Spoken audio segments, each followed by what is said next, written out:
Hello student, आज हम लोग देखते हैं राउल्ट लॉ। और यहाँ पर जैसा कि हेडिंग देख रहे होंगे, vapour pressure of liquid liquid solution.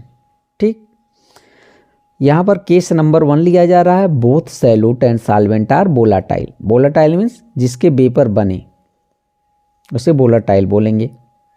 अच्छा, राउल्ट लॉ देखते हैं हम लोग। फर्स्ट केस लेते हैं फॉर वोलाटाइल सैल्यूट के लिए स्टडी किया जाएगा। अब ये क्या कहते हैं, राउल्ट लॉ क्या कहता है, इसको हम लोग देखते हैं। तो इन्होंने कहा for a solution of volatile liquid the partial vapour pressure of any component at constant temperature is equal to vapour pressure of pure component multiplied by mole fraction of that component in the solution.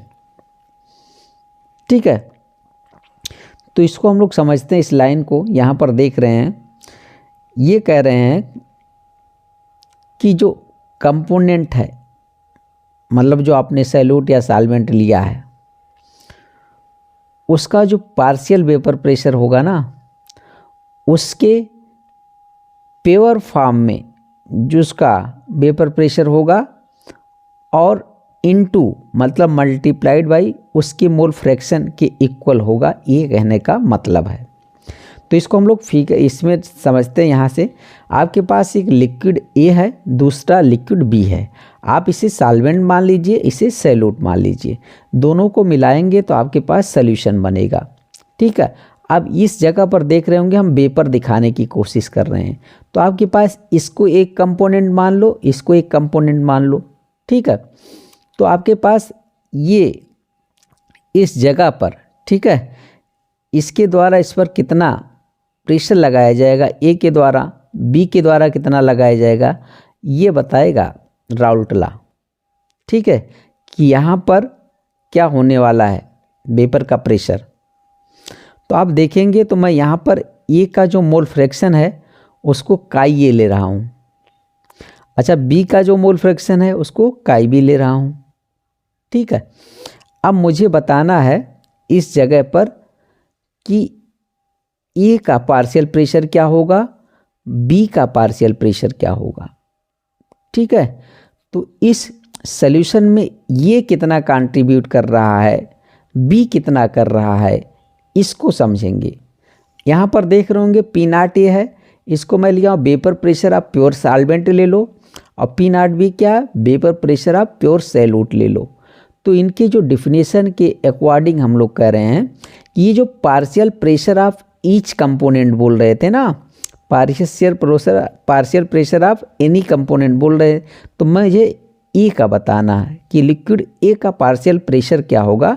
तो मैं यहाँ पर लिखा हूँ liquid A का partial pressure. तो इन्होंने कहा कि आपके पास vapour pressure of pure solvent यहाँ पर लिया हूँ, और इनटू मतलब यहाँ पर जैसा आप डिफिनेशन में पढ़ रहे हैं, multiplied by mole fraction of that component in solution.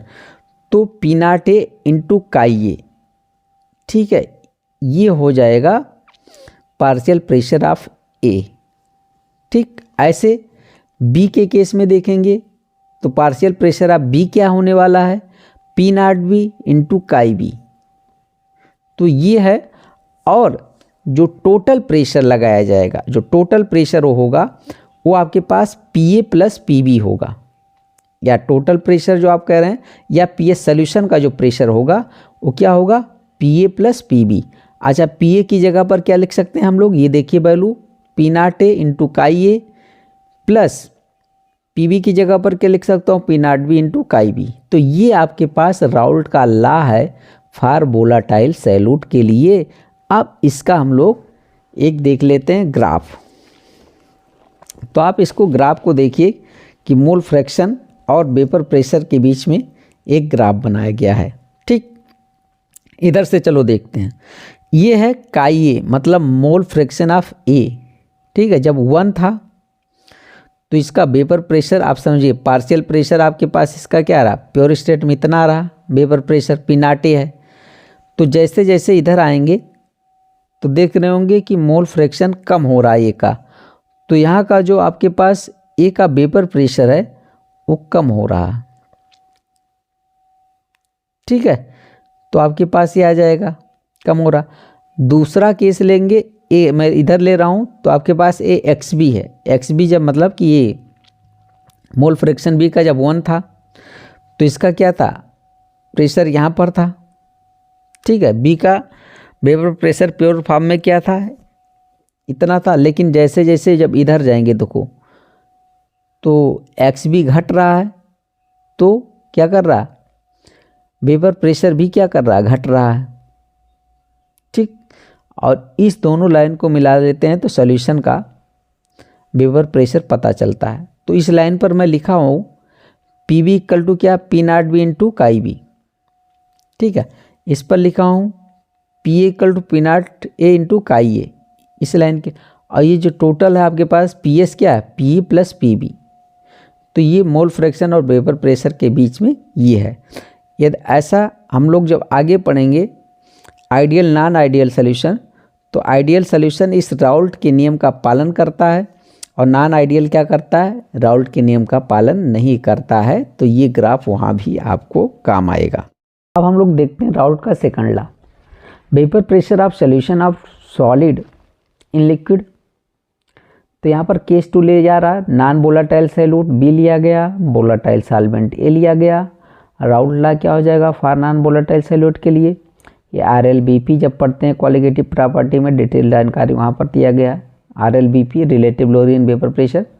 फिलहाल यहाँ पर हम लोग देखते हैं PS इक्वल टू क्या होता है, P not A chi A plus P not B chi B. अब जो सैल्यूट है इसका तो वेपर बनेगा नहीं, तो यहाँ पर आप 0 पुट कर दीजिए। अब आपके पास आ जाएगा PS equal to P not A chi A equal to कोई क्या हो जाएगा, वेपर प्रेशर ऑफ सॉल्वेंट।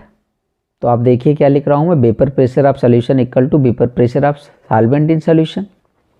ठीक, अब यहाँ पर आपके पास आ जाएगा नॉन वोलेटाइल सॉल्यूट के लिए, देखिए for solution of non volatile solute at constant temperature vapour pressure of solution containing non volatile solute is directly proportional to mole fraction of solvent. ठीक है, PS directly proportional to chi solvent, मतलब mole fraction of solvent, ये हो जाएगा। तो अब आप देखिए क्या होता है, उसके बाद आप देखेंगे यहाँ पर हम लोग इसके लिए देखते हैं।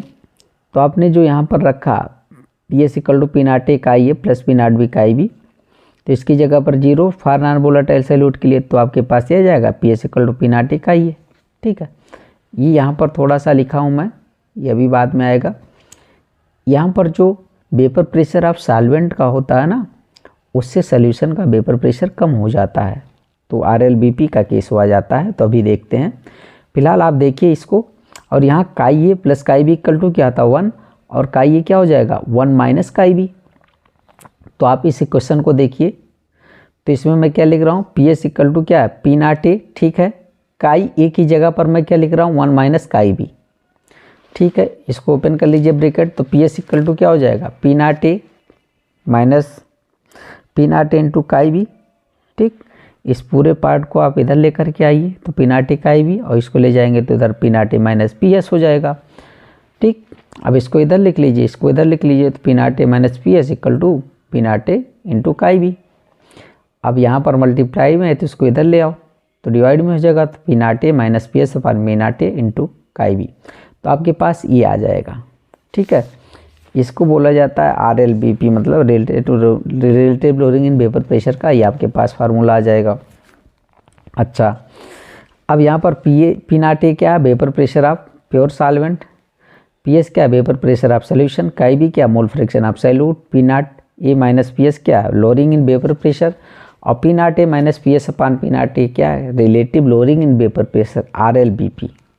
तो अब यहाँ पर ये आप देखिए क्या कहने वाले हैं, तो इस लाइन को पढ़ लिया जाए थोड़ा, देखिए when non volatile solute is added to ये volatile liquid its vapour pressure decrease because less number of solvent particle present in solution at surface as compared to pure solvent.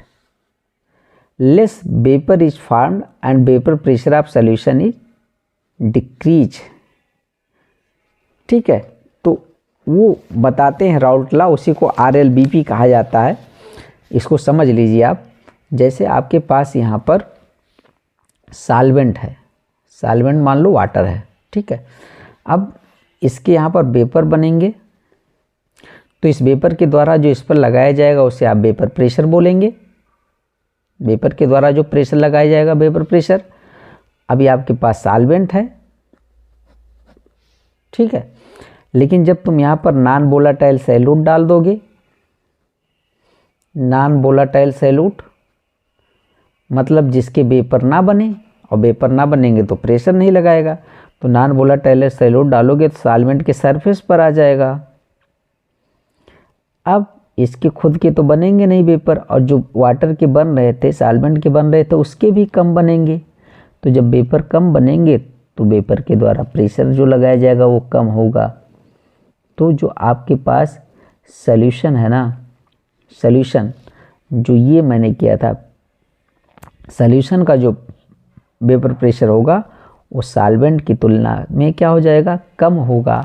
वही यहाँ पर इस लाइन का लिखा गया था ये, ठीक है।